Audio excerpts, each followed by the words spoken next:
আমাদের জন্মের পরে বাবা মা আমাদের স্কুলে পাঠায়, এরপরে আমরা কলেজে পড়ি, তারপরে আমরা ইউনিভার্সিটিতে পড়ি। কেন? অনেকে বলবে আমরা জ্ঞান অর্জনের জন্য এইসব করি, কিন্তু আমরা বুকের ভেতরে সত্যি কথাটা সবাই জানি যে জ্ঞান অর্জনের সাথে আমাদের ট্র্যাডিশনাল এডুকেশনের কোনো সম্পর্ক নাই। যেই ছেলেটা আজকে অ্যাকাউন্টিং এ ব্যাচেলর করতে যাচ্ছে, ওই ছেলেটা এই কারণে অ্যাকাউন্টিং এ ব্যাচেলর করতেছে না কারণ ও ঘুমের মধ্যে এক্সেল স্বপ্নে দেখে, ও এক্সেলের কথা না ভেবে ঘুমাইতে পারে না। এক্সেলের সাথে বা অ্যাকাউন্টিং এর প্রতি ভালোবাসার সাথে ওর অ্যাকাউন্টিং পড়ার দূর দূরান্ত দিয়ে কোনো সম্পর্ক নাই। 99% মানুষের ক্ষেত্রে এটাই সত্য। তাহলে প্রশ্ন হলো, তারপরেও কেন অ্যাকাউন্টিং পড়তে যাচ্ছে? তারপরেও অ্যাকাউন্টিং এই জন্য পড়তে যাচ্ছে কারণ হয় ওর পরিবারের ধারণা অ্যাকাউন্টিং পড়লে ভালো একটা চাকরি হবে, অথবা ওর প্রায়র এক্সাম্পলস, ওর বড় ভাই, ওর বড় বোন, ওর আশপাশের মানুষজন কেউ একজন অ্যাকাউন্টিং এ পড়ছে বা কেউ একজন কাউকে অ্যাকাউন্টিং এ পড়তে দেখছে এবং দেখছে যে তার মোটামুটি একটা ভালো জীবনই হয়েছে। সো ধরে নিছে যে এই কারণে আমি যদি এই জিনিস পড়ি তাহলে আমারও ভালো একটা জীবন হওয়ার চান্স একটু বেশি। এর সাথে পড়াশোনার সাবজেক্টের প্রতি ভালোবাসার কোনো সম্পর্ক নাই। এই যে 9টা থেকে 5টা চাকরি করার একটা নেশা, এই যে একটা সুন্দর জীবন হবে আমার একজনের জন্য চাকরি করলে, এই ব্যাপারটা পুরোটাই কিন্তু একটা ট্র্যাপ। এবং আজকে আমি আপনাদের এই ট্র্যাপের গল্পই বলবো। চলুন শুরু করা যাক। 1945 সাল, দ্বিতীয় বিশ্বযুদ্ধ মাত্র শেষ হয়েছে, জার্মানির পতন হয়েছে এবং মিত্রপক্ষের যেসব মানুষজন ছিল তারা আস্তে আস্তে যে যার দেশে ফেরত আসা শুরু করছে। পুরো দুনিয়া আস্তে আস্তে নর্মালের দিকে আগায় যাচ্ছে। বড় বড় কোম্পানিরা এই সময়ে এই যে যুদ্ধ শেষ করে আসা মানুষজন ছিল এদেরকে লুফে নিচ্ছে, কারণ এরা ওয়ার হিরো। IBM বলেন, জেনারেল মোটরস বলেন, বড় বড় কোম্পানি যারা আছে সবাই এই সব মানুষজনকে বলতেছে যে তোমাদের কোনো চিন্তা করতে হবে না, তোমরা আমাদের কোম্পানিতে জয়েন করো এবং মৃত্যু পর্যন্ত তোমরা আমাদের কোম্পানিতেই চাকরি করবা, কোনো সমস্যা নাই। আমরা তোমাদের গাড়ি দিব, আমরা তোমাদের বাড়ি দিব, আমরা তোমাদের হেলথ ইন্স্যুরেন্স দিব, আমরা তোমাদের পেনশন দিব, কোনো কিছু নিয়ে তোমাদের কোনো চিন্তা করতে হবে না। তোমরা এবং আমরা তো একই পরিবার। হ্যাঁ ঠিক আছে, আমরা তোমাদের চাকরি দিচ্ছি, তোমরা চাকরি করতেছো, but together we are a big family. তো তোমরা আমাদের সাথে কাজ করো, তোমাদের আর কোনো টেনশন করতে হবে না। তোমরা অলরেডি একটা বড় কাজ করছো, তোমরা পৃথিবীকে জার্মানির হাত থেকে বাঁচাইছো। সবকিছু ঠিকঠাক চলতেছিল, মানুষজন মোটামুটি হ্যাপি, কাজ করতেছে, তারা সকালে অফিসে যাচ্ছে, রাতে অফিসে থেকে ফেরত আসতেছে। বাট আস্তে আস্তে আমরা একটা শিফট দেখতে পারলাম। 20 শতাব্দী আসার আগেই বেশিরভাগ কোম্পানি বুঝে ফেলে যে যেই মডেলে ওরা অপারেট করতেছে এই মডেলটা পুরোপুরি এফিশিয়েন্ট না। এমপ্লয়ীদের এত রেসপেক্ট দেওয়ার এবং এমপ্লয়ীদের প্রতি এত ভালোবাসার কোনো কারণ নেই, কারণ এমপ্লয়ীর সংখ্যা অপ্রতুল। একটা এমপ্লয়ি গেলে আরেকটা এমপ্লয়ি পাওয়া কোনো ব্যাপার না, ঠিক যেভাবে একটা চেয়ার ভেঙে গেলে আরেকটা চেয়ার পাওয়া কোনো ব্যাপার না। এমপ্লয়ি আমাদের ব্যালেন্স শিটে একটা ডিসপোজেবল অ্যাসেট ছাড়া আর কিছুই না। এই রিয়েলাইজেশনটা যখন আসে আস্তে আস্তে কোম্পানিগুলার, তখন আস্তে আস্তে সবকিছু বদলায় যাওয়া শুরু করে। 1945-এর পরের 20 বছর, 1955 বলেন বা 1965 বলেন, কোনো একজনের চাকরি চলে যাওয়া একটা বিশাল ঘটনা ছিল। গ্রামের পর গ্রামে খবর চলে যাইতো যে দেখ ওই গ্রামের একজনের চাকরি চলে গেছে, কারণ তখন মানুষের চাকরি যাইতো না। কিন্তু মাত্র 20-25 বছরের মধ্যে চাকরি যাওয়া ব্যাপারটা হয়ে যায় পুরাই নর্মাল। কোম্পানিরা লে অফ করা শুরু করে, কোম্পানিরা আস্তে আস্তে পাবলিক মার্কেটে, স্টক মার্কেটে তাদের প্রেজেন্স বাড়ানো শুরু করে, এবং যতই কোম্পানি পাবলিক মার্কেটের দিকে যায়, যতই কোম্পানির বোর্ড অফ ডিরেক্টরস বাড়ে, যতই কোম্পানির ইনভেস্টর্স বাড়ে, ততই ওই কোম্পানির উপরে প্রফিটেবল হওয়ার প্রেশার বাড়ে। আরো প্রফিট করতে হবে, আরো প্রফিট করতে হবে, তারপরে আরো প্রফিট করতে হবে। এবং এই প্রফিট করার একটা গুরুত্বপূর্ণ পার্ট হলো এমপ্লয়ি ম্যানেজ করতে পারা, এবং এমপ্লয়ীদেরকে কত কমে কত বেশি আউটপুট নেওয়া যায় ওই ব্যাপারটা যে যত এফিসিয়েন্টলি করতে পারে সে তত ভালো প্রফিট অর্জন করতে পারে। শুরু হয় এমন একটা জিনিস যে ব্যাপারটাকে আপনারা সবাই এখন চিনেন, এটার অফিসিয়াল নাম হলো কর্পোরেট কালচার। তুমি একটা মেশিন, তোমার পুরো জীবন এখন আমার। তুমি সকালে আমার অফিসে আসবা, তুমি সন্ধ্যা পর্যন্ত আমার অফিসে কাজ করবা। যখন তুমি আমার অফিসে কাজ করতেছো না, তখনও তুমি আমার অফিস নিয়ে চিন্তা করবা। যে কয়দিন পর্যন্ত তুমি এই জিনিসটা করতে পারতেছো ওই কয়দিন আমি তোমাকে টাকা দিব, যেই দিন তুমি ওই জিনিসটা আর করতে পারবা না ওই দিন তুমি বিদায়, চলে যাও এখান থেকে। হিস্টোরিয়ানরা এই ব্যাপারটাকে বলে আধুনিক দাসত্ব, এবং এটার কেতাবি ভাষার বাইরে যে সাধারণ মানুষ এই জিনিসটাকে চিনে 9 to 5 ট্র্যাপ হিসেবে।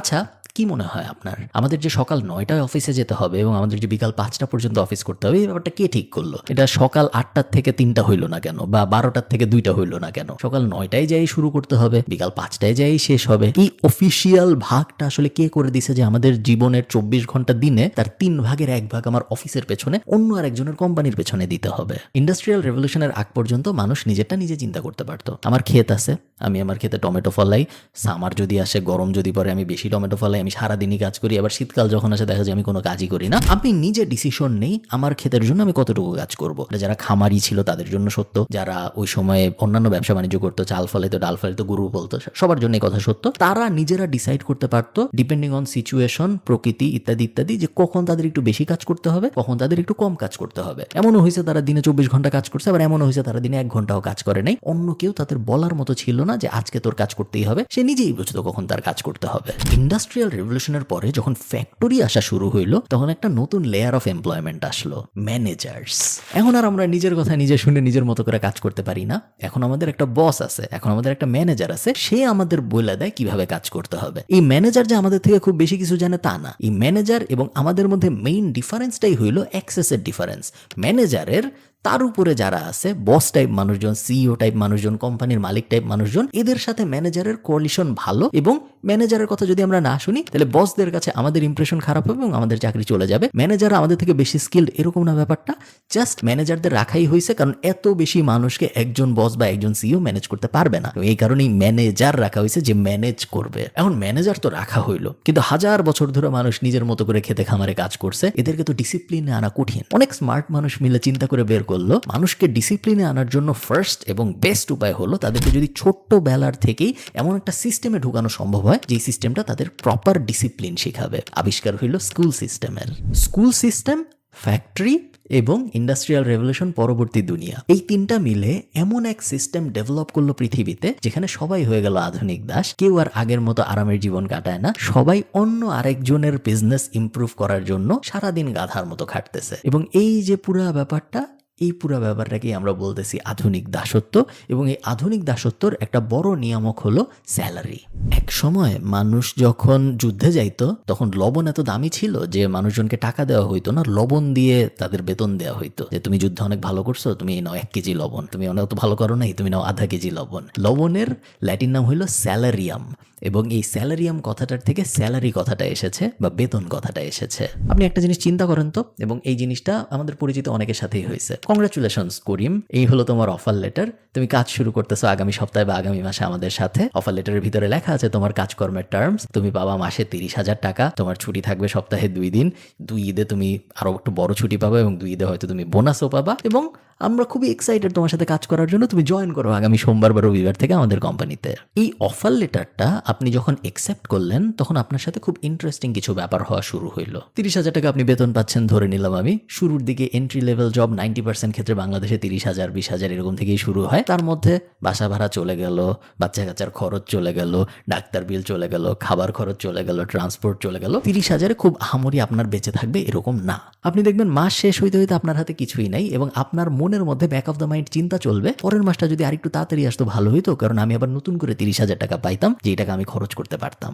এবং আপনার মনের কোনায় আপনি এটাই ভাববেন যে এই 30,000 তো একদিন বেড়ে 60,000 হবে, আমি প্রমোশন পাবো, আমার কোম্পানির ভিতরে ইনক্রিমেন্ট হইতে থাকবে, একসময় 30 থেকে 40 হবে, 40 থেকে 45 হবে, তারপর একসময় যায় 60 হবে, একসময় যায় 1 লাখ হবে। যখন এটা বাড়বে তখন আমি আমার জীবনে অনেক আনন্দ করব। আপাতত একটু কষ্ট করে সার্ভাইভ করার চেষ্টা করি, কারণ এই সার্ভাইভ যদি আমি না করি তাহলে তো আমি পর্যন্ত যাইতেই পারবো না যখন আমি আনন্দ শুরু করতে পারবো, তাই না? আসলে তা হয় না, কারণ আমরা সব স্ট্যাটে দেখছি যে মানুষের ইনকাম যত বাড়ে মানুষের এক্সপেন্সও ওই সোশ্যাল সার্কেল মেনটেন করার জন্য একই আনুপাতিক হারে বাড়তে থাকে। আপনার বেতন বাড়ছে, এখন করিম সাহেবের 2 ছেলে ইংলিশ মিডিয়ামে পড়ে, আপনার তো অ্যাটলিস্ট 1 ছেলে ইংলিশ মিডিয়ামে পড়াইতে হবে, তাই না? আগামী সপ্তাহে পার্টি আছে জন্মদিনের, ওই যে পার্টিতে আপনি কি পরে যাবেন? কিছু একটা তো দিতে হবে গিফট হিসেবে। বাকিরা কি দেয় তার থেকে অনেক খারাপ কিছু তো আর দেওয়া সম্ভব না, তাই না? সবাইকে দেখতেছি আইফোন চালায় বা খুব ভালো একটা অ্যান্ড্রয়েড ফোন চালায়, আমি 5,000 টাকার একটা ফোন চালাচ্ছি এরকম একটা অফিসে, এটা তো যায় না আমার সাথে, তাই না? ঠিক আছে আমি 20টা শার্ট কিনলাম না, বাট আমি যাদের সাথে এখন চলতেছি তারা তো 15টা শার্ট কিনেছে, আমি অ্যাটলিস্ট 5টা তো কিনবো, তাই না? আপনি টেরও পাবেন না কিভাবে আপনার খরচ বেড়ে বেড়ে এক্স্যাক্টলি আপনার এক্সপেন্সের সাথে ম্যাচ করে ফেলবে এবং আপনার হাতে আর কিছু থাকবে না জমানোর জন্য। এবং এই ট্র্যাপটার থেকে 1,90,000 80,000 দিয়ে বের হওয়া যায় না, একবারে 2 লাখ 3 লাখ 4 লাখ এক্সপোনেনশিয়াল জাম্প যখন হয় ক্যারিয়ারে, শুধুমাত্র তখনই এক্সেস অ্যামাউন্ট অফ ক্যাপিটাল থাকে, যে ক্যাপিটাল দিয়ে এই ট্র্যাপটা থেকে বের হওয়া সম্ভব, যেটা বেশিরভাগ মানুষের জীবনে হয় না। একজন অ্যাভারেজ মালিক ওর অ্যাভারেজ এমপ্লয়ি থেকে 400 গুণ মিনিমাম বেশি ইনকাম করে। তো আপনি বুঝেন, আপনি এমন একটা গেম খেলতেছেন যে গেমে আপনার জিতার কোনো চান্স নাই। আপনি যতই মন দিয়ে কাজ করেন, আপনি যতই মন দিয়ে চাকরি করেন, আপনি যতই একদম জি জান দিয়ে একদম সেবা করে কোম্পানির উল্টায় ফেলেন, কোনোদিনও আপনি এই গেমে জিতবেন না, কারণ এই গেমটা রিগড। এই গেমটা বানানোই হয়েছে এমনভাবে যে গেমটা আপনার পক্ষে জিতা কখনো সম্ভব না। একজন অ্যাভারেজ মানুষ 90,000 ঘন্টা তার জীবনে কাজ করে কাটায় অন্য আর একটা কোম্পানির জন্য, অন্য আর একটা মানুষের জন্য। এই 90,000 ঘন্টার এটা হলো কর্মক্ষেত্রে ঘন্টা। এর আগে আপনার কর্মক্ষেত্রে যাওয়ার জন্য কিছু ঘন্টা ব্যয় হবে, জ্যামের ভিতরে বসে কিছু ঘন্টা ব্যয় হবে, কর্মক্ষেত্র থেকে ফেরত আসার সময় কিছু ঘন্টা ব্যয় হবে। আপনি ধরে নিতে পারেন খুব ইজিলি এটা 1 লাখের উপরে চলে যাবে ঘন্টা। আপনার জীবনের 3 ভাগের 1 ভাগ সময় আপনি ঘুমায় কাটান এবং বাকি যে 2 ভাগ আছে সেই 2 ভাগের 1 ভাগ আপনি এই কাজের পিছনে দেন। এবং 65%-এর বেশি মানুষ তাদের ওই কাজে হ্যাপিও না। সো 65%-এর বেশি মানুষ তাদের জীবনের জেগে থাকা 2 ভাগের 1 ভাগ এমন একটা জিনিসের পিছনে ব্যয় করে যেই জিনিসটার পিছনে তাদের কোনো আগ্রহ নেই এবং যে জিনিসটা নিয়ে তারা একদমই খুশি না। ব্যাপারটা কি অদ্ভুত না? যে একটা জিনিস আমি পছন্দ করি না, কিন্তু আমার লিমিটেড লাইফের 2 ভাগের 1 ভাগ আমি এই জিনিসের পিছনে দিয়ে দিচ্ছি। আমরা অনেকে হয়তো ভাবি যে না ঠিক আছে, আমি এখন এটা করতেছি কিন্তু সবসময় আমি এটা করব না, ইভেনচুয়ালি আমি যাই অন্য কিছু করব, ইভেনচুয়ালি আমি যাই নিজের কিছু করব। বাট এগুলো আসলে করা হয় না। তার কারণ শুধু আপনি 8 ঘন্টা দিচ্ছেন এমন না। 8 ঘন্টা তো আপনি দিচ্ছেন আপনার শ্রম, আপনার কর্মঘণ্টা, বাট আগে পরে উপরে নিচে প্রেশার ইত্যাদি মিলায় ওই 8 ঘন্টা আপনার কাছ থেকে 12 ঘন্টার প্রেশার নিয়ে নিচ্ছে। এবং ওই ফিজিক্যাল এফোর্ট, মেন্টাল এফোর্ট দেওয়ার পরে আপনার হাতে এনাফ ব্যান্ডউইথ থাকবে না যে ব্যান্ডউইথটা দিয়ে আপনি নিজের কিছু দাঁড় করানোর চেষ্টা করবেন। এটা হওয়া সম্ভব না বেশিরভাগ মানুষের ক্ষেত্রে। এই কারণে এটা হয়ও না। তারা নিজেরা রিয়ালাইজও করে না যে কখন কিছু না বুঝে 30 বছর তারা একটা চাকরির পিছনে দিয়ে ফেলছে। একটা বাজে চাকরি আপনার জীবন থেকে দিনে 8 ঘন্টা নেয় না। একটা বাজে চাকরি আপনার পুরো জীবনটা নিয়ে নেয়। এবং এই জিনিস যত তাড়াতাড়ি আপনি রিয়ালাইজ করতে পারেন তত তাড়াতাড়ি আপনার জন্য ভালো। আচ্ছা, বুঝলাম আমরা এত কঠিন একটা জীবন। এখন আমরা এই 9 to 5 এর ভয়ঙ্কর ট্র্যাপ থেকে বের হব কিভাবে? প্রথমেই আপনার যেটা করতে হবে, আপনার মাইন্ডে একটা পার্মানেন্ট শিফট দরকার। আপনি একজন এমপ্লয়ির মতো করে ভাবেন, আপনার ভাবতে হবে একজন এন্টারপ্রেনারের মতো করে। আমি 10 টাকা খরচ করছি, আমার 11 টাকা যত তাড়াতাড়ি সম্ভব পাইতে হবে। ওই মেন্টালিটি নিয়ে আপনি কখনোই এই র্যাট রেস থেকে বেরোইতে পারবেন না। কখনোই আপনি ফাইন্যান্সিয়াল ফ্রিডমে যাইতে পারবেন না। 9 to 5 সারা জীবন আটকায় থাকবেন। 1 নাম্বার কাজ হলো, কোনো কিছু করার আগে, কোনো একদম পাগলের মতো সাহসী পদক্ষেপ নেওয়ার আগে মিনিমাম 2 বছরের সেফটি নেট বানানো। ইন্টারন্যাশনালি বলে 3 মাস বা 6 মাস, বাংলাদেশের ক্ষেত্রে আমি বলি 2 বছর, কারণ বাংলাদেশ এবং ইন্টারন্যাশনাল স্ট্যান্ডার্ড সেম না। সেফটি নেট বানানো মানে কি? প্রত্যেক মাসে চলতে আমার যত টাকা লাগে সেইটা গুণ 24। যে টাকাটা আসলো এই টাকাটা আমার ক্রেডিট অ্যাকাউন্ট, চেকিং অ্যাকাউন্টে নর্মালি থাকতে হবে। আমার ব্যাংকে একটা জায়গায় এই টাকাটা থাকতে হবে যেটা আমি ধরবো না। এবং এই টাকাটা আমি ব্যবহার করব যখন আমার কিছু করার থাকবে না, যাতে করে কিছু করার না থাকলেও আমি 2 বছরের একটা রানওয়ে পাই, যে 2 বছর আমার অন্য কারো কাছে হাত পাততে হবে না। এই জিনিসটা যখন আপনি করলেন তখন আপনার ব্যাকবোন একটু শক্ত হইলো এবং আপনার হাতে 2 বছরের সময় আসলো। আমরা কিন্তু চাকরি ছেড়ে দেওয়ার কথা বলিনি এখনো। আমরা চাকরি দাও করতেই থাকবো এবং তার পাশাপাশি আমরা এই 2 বছরের সেফটি নেটটা বানাবো। এই দুইটা জিনিস যখন আমার হবে তখন আমার মেরুদণ্ড শক্ত হবে এবং তখন আমি 3টা কাজ করা শুরু করব। আস্তে আস্তে আমি আমার সময় ট্রেড করা থেকে বের হয়ে আসবো। আমার সময় দিব 8 ঘন্টা, বদলে তুমি আমাকে টাকা দিবা, ওই টাইপ লেনাদেনার মধ্যে আপনি থাকবেন না। ওই টাইপ লেনাদেনা নিয়ে কিছুই হওয়া সম্ভব না। সেকেন্ড, আমরা কারো পারমিশনের জন্য ওয়েট করব না। হ্যাঁ, আমার ওই বন্ধু বলছে ও বাইর হবে ওই চাকরির থেকে, আমরা 2 জন মিলে তারপরে কিছু একটা শুরু করব। হ্যাঁ, আমাকে অমুক বলছে যে আচ্ছা একটু ওয়েট করো, আমি একটু ক্যানাডার থেকে আসি, আমরা একসাথে। আমরা কারো পারমিশন বা কারো অনুমতির জন্য অপেক্ষা করব না। আমরা নিজেই করবো যা করার জন্য। কে কি বলছে না বলছে, করছে না করছে, তাতে আমাদের কিছু যায় আসে না। থার্ড, আমরা লজিক্যাল রিস্ক নিব।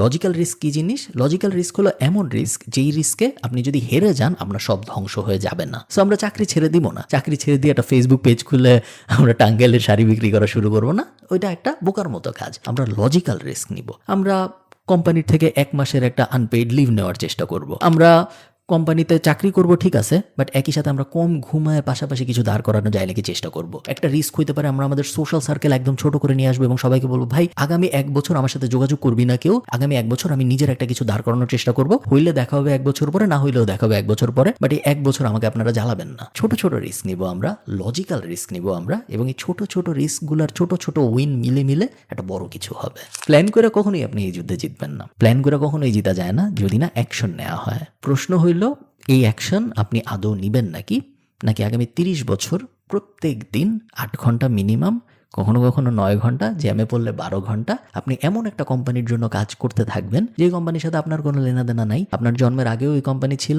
আপনার মৃত্যুর পরেও ওই কোম্পানি থাকবে। আপনি বেঁচে আছেন না মরে গেছেন তার সাথে ওই কোম্পানির কিছু যায় আসে না। ওই জীবন কি আপনি চান? আমার মনে হয় আপনি চান না, বাট আপনি একটু ভেবে দেখেন দাদা।